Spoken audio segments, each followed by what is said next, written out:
ಮಿತ್ರರಿಗೆ ಮಧುಮಾಲಾ ಧ್ವನಿಸಿರಿ ಯೂಟ್ಯೂಬ್ ಚಾನಲ್ಗೆ ಆತ್ಮೀಯ ಸ್ವಾಗತ. ಕ್ಷಮೆಯ ಧರಿತ್ರಿ ಸಂಚಿಕೆ 64. ಕೃಷ್ಣ, ಕ್ಷಮ ಹಾಗೂ ಮೈತ್ರಿ ಮೂವರು ಮಾತನಾಡುತ್ತಿರುವಾಗಲೇ ಮೈತ್ರಿಯ ಫೋನು ರಿಂಗಣಿಸಿತ್ತು. ಓ, ಅಮ್ಮ ಕಾಲ್ ಮಾಡ್ತಾ ಇದ್ದಾರೆ. ನಿಮ್ಮ ಮನೆಗೆ ಬಂದರೆ ನಾನು ರಾತ್ರಿಯವರೆಗೂ ವಾಪಸ್ ಹೋಗೋದಿಲ್ಲ ಅನ್ನೋದು ಅವರಿಗೂ ತಿಳಿದಿದೆ. ಅದಕ್ಕೆ ಮೊದಲೇ ಹೇಳಿ ಕಳಿಸಿದ್ರು, ಕತ್ತಲಾಗುವುದರೊಳಗೆ ಮನೆ ಸೇರ್ಕೋ ಅಂತ. ಅದನ್ನು ನೆನಪಿಸೋದಕ್ಕೆ ಕಾಲ್ ಮಾಡ್ತಾ ಇದ್ದಾರೆ ಅನ್ನಿಸ್ತದೆ ಎಂದು ಕರೆ ಸ್ವೀಕರಿಸಿ ಅಮ್ಮನಿಗೆ ಇನ್ನು ಅರ್ಧ ಗಂಟೆಯ ಒಳಗಾಗಿ ಮನೆ ಸೇರುತ್ತೇನೆ ಎಂದಳು.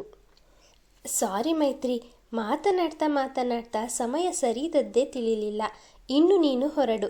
ಪುನಃ ನೀನು ಬೆಂಗಳೂರಿಗೆ ಹೋಗೋದು 2 ವಾರಗಳ ನಂತರವೇ ಅಂತ ಹೇಳಿದ್ಯಲ್ಲ. ನೀನು ನನ್ನನ್ನು ನೋಡೋದಕ್ಕೆ ಮನೆಗೆ ಬರುವ ರಿಸ್ಕ್ ತೆಗೆದುಕೊಳ್ಬೇಡ.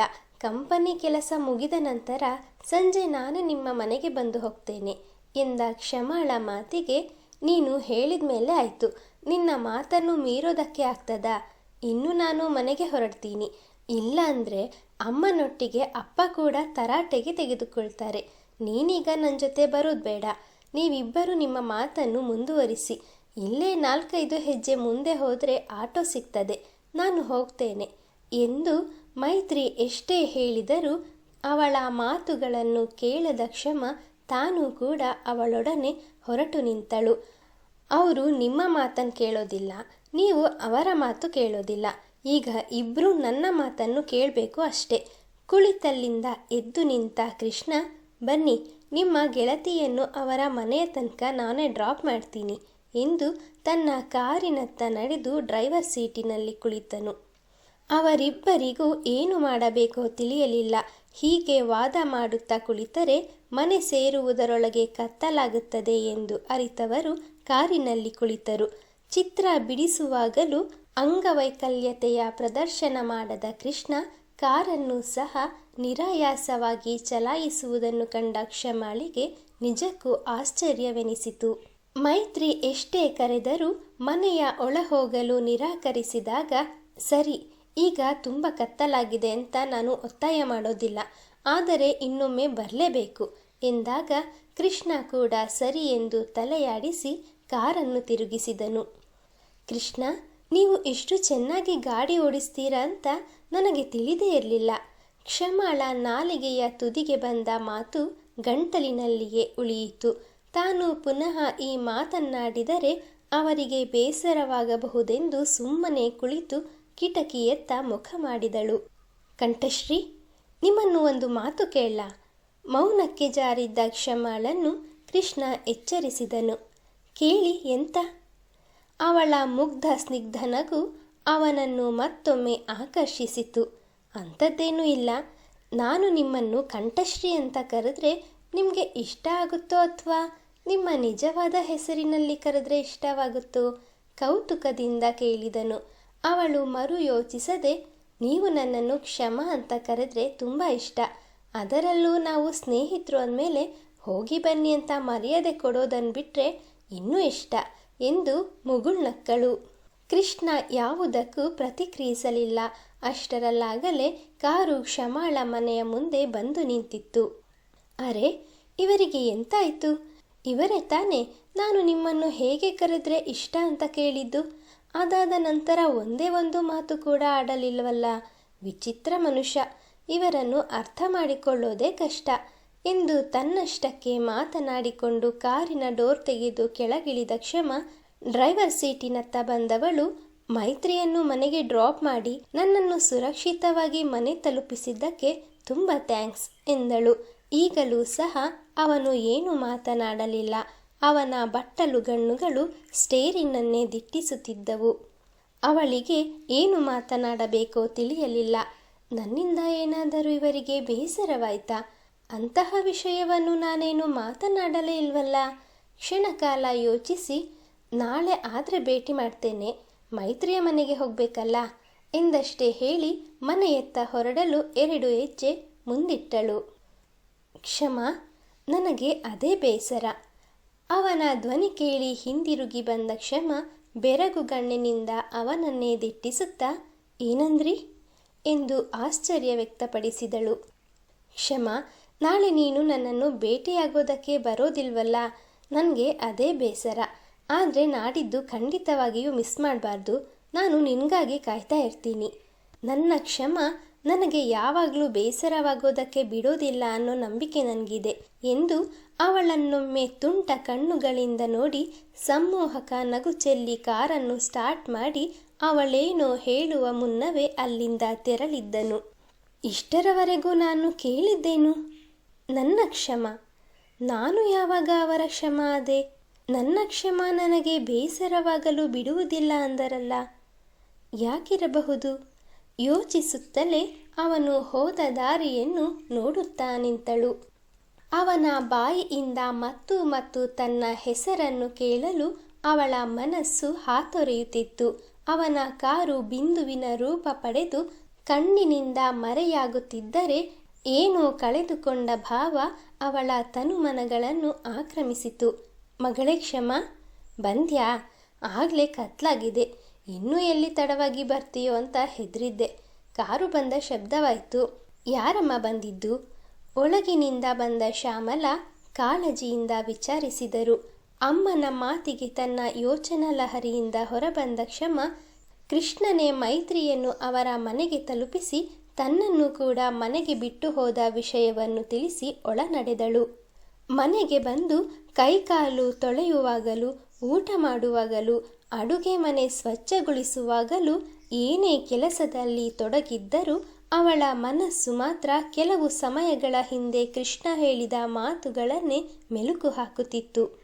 ಚಾಪೆಯ ಮೇಲೆ ಉರುಳಿದಾಗಲೂ ಮತ್ತದೇ ಮಾತುಗಳು ಅವಳ ಕಿವಿಯಲ್ಲಿ ಮಾರ್ದನಿಸಿತು. ಅಂದರೆ ಕೃಷ್ಣ ನನ್ನನ್ನು ಪ್ರೀತಿಸ್ತಾ ಇರಬಹುದೇ? ಕೃಷ್ಣ. ಪ್ರತಿ ಬಾರಿ ಅವನ ಹೆಸರನ್ನು ಹೇಳಿಕೊಂಡಾಗಲೆಲ್ಲ ಅವಳ ಹೃದಯದ ಬಡಿತ ತೀವ್ರವಾಗುತ್ತಿತ್ತು. ಪ್ರೀತಿ ಅನ್ನೋದು ಕೇವಲ ದೇಹ ಸುಖಗಳ ಆಕರ್ಷಣೆಯಲ್ಲ, ಮನಸ್ಸುಗಳ ಸಮ್ಮಿಳಿತ. ನನಗೆ ನೋವಾದರೆ ಅವರಿಗೆ ಸಹಿಸೋದಕ್ಕೆ ಆಗುವುದಿಲ್ಲ. ಅವರ ನೋವಿಗೆ ಸ್ಪಂದಿಸದೇ ಇರೋದಕ್ಕೆ ನನಗೆ ಆಗ್ತಾ ಇಲ್ಲ.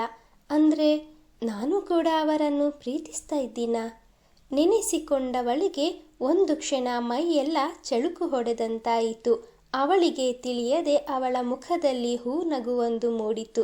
ತನ್ನ ಭಾವನೆಗಳಿಗೆ ಕಡಿವಾಣ ಹಾಕಲು ಪ್ರಯತ್ನಿಸಿ ಸೋತವಳು ಇಂದು ಮೈತ್ರಿಯ ಒತ್ತಾಯದ ಮೇರೆಗೆ ಅವನೊಂದಿಗೆ ತೆಗೆದುಕೊಂಡಿದ್ದ ಭಾವಚಿತ್ರವನ್ನು ಮೊಬೈಲ್ ಪರದೆಯ ಮೇಲೆ ವೀಕ್ಷಿಸುತ್ತಾ ಕಲ್ಪನಾ ಲೋಕದಲ್ಲಿ ವಿಹರಿಸಿದಳು. ಡಿಯರ್ ಫ್ರೆಂಡ್ಸ್, ಇವತ್ತು ಅರೇಂಜ್ ಮಾಡಿರೋ ಮೀಟಿಂಗ್ನ ಉದ್ದೇಶ ಕೆಲಸಕ್ಕೆ ಸಂಬಂಧಿಸಿದ್ದಲ್ಲ, ನಿಮಗೆಲ್ಲ ಒಂದು ಸರ್ಪ್ರೈಸ್ ಕೊಡೋಕೆ ಎಂದು ಮಾತು ಪ್ರಾರಂಭಿಸಿದ ಶ್ರೀಪತಿ ಕ್ಷಮ ಮೀಟಿಂಗ್ನಲ್ಲಿ ಗೈರಾದುದನ್ನು ಗಮನಿಸಿ, ಕ್ಷಮ ಇವತ್ತು ಕಂಪನಿಗೆ ಬಂದಿದ್ರು ಅಲ್ವಾ? ಯಾಕೆ ಅವರಿಗೆ ಮೀಟಿಂಗ್ ಕರೆದಿರೋದು ಗೊತ್ತಿಲ್ವಾ ಎಂದು ಎದುರಿಗೆ ಕುಳಿತಿದ್ದ ಆಶಾಳನ್ನು ವಿಚಾರಿಸಿದನು. ಬಂದಿದ್ದಾಳೆ, ಆದರೆ ಅವಳು ರಾಗ ಎಳೆದು ಮುಗಿಸುವುದರೊಳಗಾಗಿ ಎಕ್ಸ್ಕ್ಯೂಸ್ ಮೀ ಎಂದು ಒಳಬಂದ ಕ್ಷಮ, ಕ್ಷಮಿಸಿ, ಇದನ್ನು ಇನ್ನು 5 ನಿಮಿಷಗಳ ಒಳಗೆ ಡಿಸೈನ್ ಮಾಡಿಕೊಡ್ಬೇಕು ಅಂದಿದ್ರಲ್ಲ, ನೋಡಿ ಒಳ್ಳೆದಿದ್ರೆ ಓಕೆ ಮಾಡಿ ಎಂದು ಕೆಲವು ಡ್ರೆಸ್ಗಳ ಡಿಸೈನ್ ಚಿತ್ರವನ್ನು ಅವನ ಮುಂದಿಟ್ಟಳು. ಅವಳಿಗೆ ಕೆಲಸದ ಮೇಲಿದ್ದ ನಿಷ್ಠೆಯನ್ನು ಕಂಡು ಶ್ರೀಪತಿಯ ಮನಸ್ಸು ತುಂಬಿ ಬಂದಿತು. ನೀವು ಬಹಳ ಜವಾಬ್ದಾರಿಯುತ ಕೆಲಸಗಾರರು, ಹೇಳಿದ ಟೈಮ್ಗೆ ಎಲ್ಲವನ್ನು ಕರೆಕ್ಟಾಗಿ ಮಾಡಿಕೊಟ್ಬಿಡ್ತೀರಾ ಎನ್ನುತ್ತಲೇ ಅವಳ ಕೈಯಲ್ಲಿ ಹಿಡಿದಿದ್ದ ಹಾಳೆಗಳನ್ನೆಲ್ಲ ಒಮ್ಮೆ ಪರಿಶೀಲಿಸಿ, ಪರ್ಫೆಕ್ಟ್ ಆಗಿದೆ, ನೀವೆಲ್ಲರೂ ಈ ರೀತಿ ಬಹಳ ಮುತುವರ್ಜಿಯಿಂದ ಕೆಲಸ ಮಾಡೋದನ್ನು ಕಂಡು ಅಮ್ಮ ನಿಮಗೆಲ್ಲ ಒಂದು ಸರ್ಪ್ರೈಸ್ ವಿಷಯವನ್ನು ಹೇಳೋಕೆ ನನ್ನನ್ನು ಕಳಿಸಿದ್ದಾರೆ. ಕ್ಷಮ, ಪ್ಲೀಸ್ ಸಿಟ್ ಎಂದು ಖಾಲಿ ಇದ್ದ ಕುರ್ಚಿಯತ್ತ ಕೈ ತೋರಿದನು. ಕುರ್ಚಿಯಲ್ಲಿ ಕುಳಿತ ಕ್ಷಮ ಅವನು ಯಾವ ವಿಷಯವನ್ನು ಹೇಳಬಹುದೆಂದು ಕುತೂಹಲದಿಂದ ಎಲ್ಲರಂತೆ ಅವನ ಮಾತಿಗೆ ಕಿವಿಕೊಟ್ಟಳು.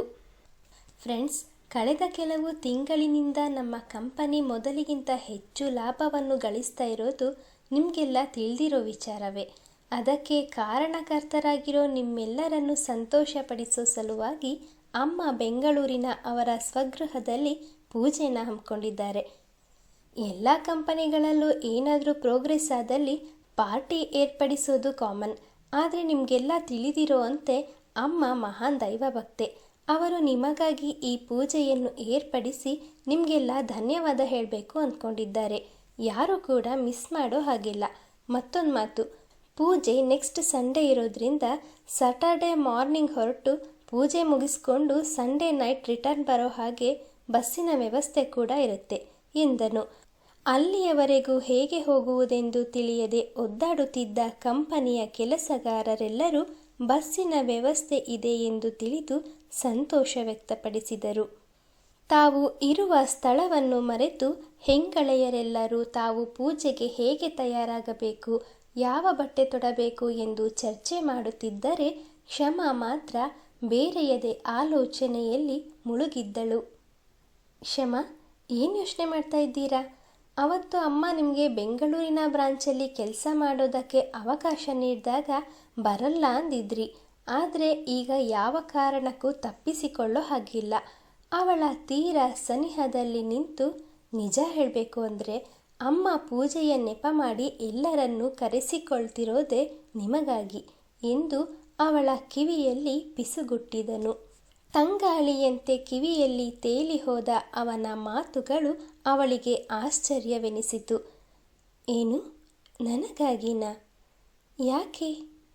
ಕೇಳಬೇಕೆಂದುಕೊಂಡವಳು ಸುತ್ತಲೂ ಕಣ್ಣಾಡಿಸಿ ಎಲ್ಲರೂ ತನ್ನನ್ನೇ ನೋಡುತ್ತಿರುವುದನ್ನು ಖಾತ್ರಿಪಡಿಸಿಕೊಂಡು ಸುಮ್ಮನಾದಳು.